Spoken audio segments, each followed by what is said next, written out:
Evo est un jeu de plateforme voilà, physique multiplayer local, qu'on appelle un party game ou un jeu de canapé, tout ça, dont l'objectif est de s'entraider, c'est vraiment coopératif, pour que tous les personnages aillent d'un point A à un point B sans tomber dans le vide tout simplement. Et le jeu se termine, un niveau se termine quand tout le monde est à l'abri dans le bol de fin. Voilà, le bol c'est des bols.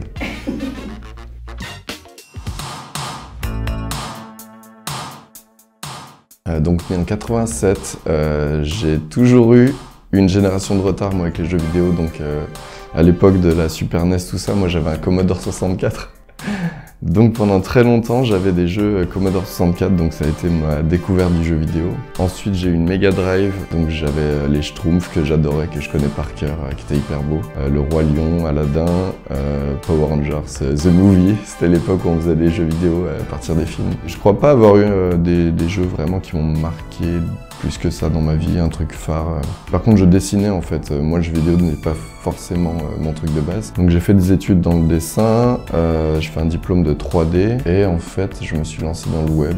Donc j'étais devenu directeur artistique dans des agences de communication, donc on était vraiment pas du tout dans le jeu vidéo. Et en 2013 je me suis barré pour essayer voilà, de me lancer dans le jeu vidéo pour me rapprocher un petit peu de ce qui me plaisait. Donc dans le but évidemment d'y faire des jeux 2D puisque je voulais dessiner. Et puis après j'ai rencontré Fred, donc ancien game designer d'Ubisoft, avec qui on a monté notre studio et avec qui on a réalisé notre premier jeu en pixel art, alors que j'avais aucune connaissance du pixel art, mais c'était du dessin, c'était de la 2D, donc je me suis lancé là-dedans. C'est vraiment une coïncidence complète, la rencontre avec Fred, puisque ma copine de l'époque rencontre la copine de Fred de l'époque, et donc on fait un barbecue à la maison, et voilà Fred dans mon salon, on ne se connaît pas, donc on était très mal à l'aise, enfin il y avait un côté comme des enfants qu'on veut absolument mettre en contact, là. Et on se met à discuter comme deux cons, là, genre, ah donc, tu fais du jeu vidéo, ouais, toi aussi.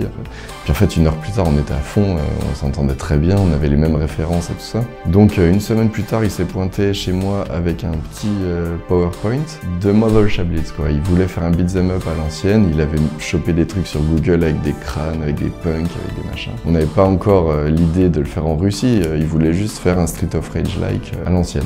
Et donc, quasiment tous les jours, il était chez moi, sur mon canapé, et on s'est mis à bosser ensemble. Donc on commence à avoir de la matière, on avait un petit prototype jouable. Et Philippe Valette, c'est un ami, propose qu'on fasse un petit trailer de notre prototype. Que ce serait rigolo voilà, de commencer à montrer ce qu'on fait. En fait. Donc c'était sans prétention, en mode pizza bière. Un soir, on s'est mis à enregistrer le prototype, il a fait un montage. Donc je le mets sur YouTube et le truc décolle. Donc le schéma classique du buzz où il y a des mecs qui commencent à le retweeter, il y a des mecs qui commencent à le partager. Et vu que dans les commentaires, tout le monde citait Hotline Miami et Street of Rage, donc c'était nos deux références flagrantes, et ben le référencement a fait que c'est arrivé aux oreilles de Dennis Wedin, le créateur d'Hotline Miami, qui découvre le projet, commence à tweeter à propos du jeu, et finalement il en parle à son éditeur, Devolver Digital, qui retweet aussi le trailer en disant Seems legit. On savait pas ce que ça voulait dire à l'époque, on a eu un peu peur, on s'est dit merde, est-ce que ça veut dire légal, est-ce qu'ils sont en train de nous attaquer? Donc voilà, on a découvert que ça voulait dire que c'est cool,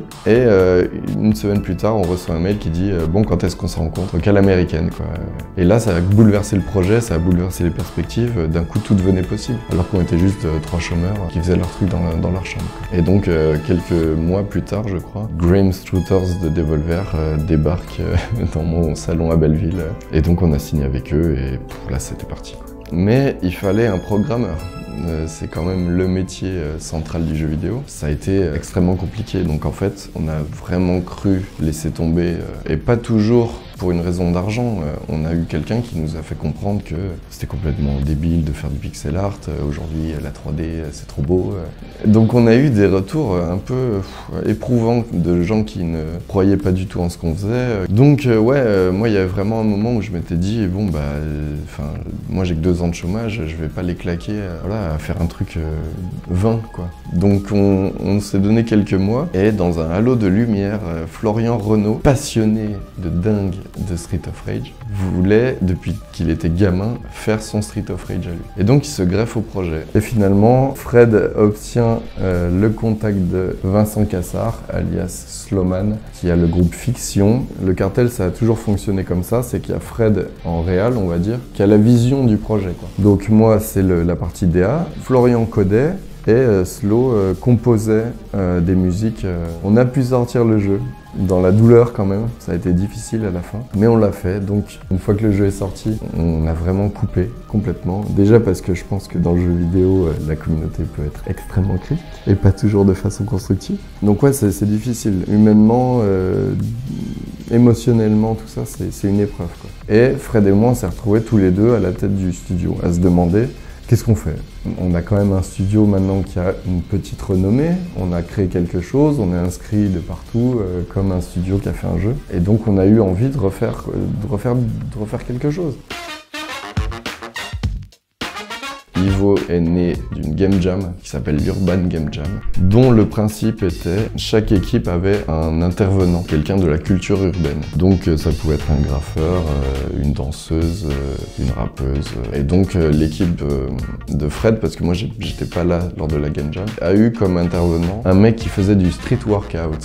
Donc c'est de la muscu en plein air. C'est les mecs qui sont dans les parcs, dans les trucs comme ça, et qui font de la muscu, voilà. Et en fait leur intervenant était en chaise roulante, il avait pas l'usage de ses jambes. Donc Fred a réfléchi à un gameplay où la mobilité se limitait à la force des bras, quoi. Et donc le prototype de Ivo était né, et quand moi j'ai découvert le proto une semaine plus tard, comme tout le monde, j'ai adoré en fait. Donc on s'est dit, voilà, on le pousse, j'ai mis une DA que je trouvais qui correspondait au truc, et des Volvers à accrocher, et donc on était reparti pour 2 ans de développement, puisqu'il est sorti là le 29 août, et ça se passe très bien.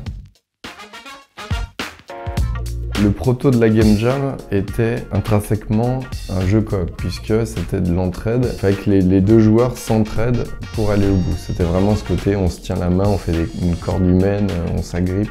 Donc c'était pensé comme ça. Quand j'ai récupéré le proto, moi évidemment, ma première question c'était, on est d'accord qu'on va le faire à 4 en fait. Moi j'envisageais pas que ça soit que 2 joueurs, alors que NRB, on avait réussi à le faire à 4, celui-là il fallait aussi, quoi. Donc ça a demandé beaucoup de travail, parce que la physique c'est très gourmand en termes de ressources. Mais voilà, très vite, on a pu constater que c'était tout à fait possible de jouer à 4. Toute la force de ce jeu, c'est vraiment ce qui se passe dans la pièce à ce moment-là, en fait. Moi, sincèrement, j'ai pas souvenir d'avoir vu ça ailleurs.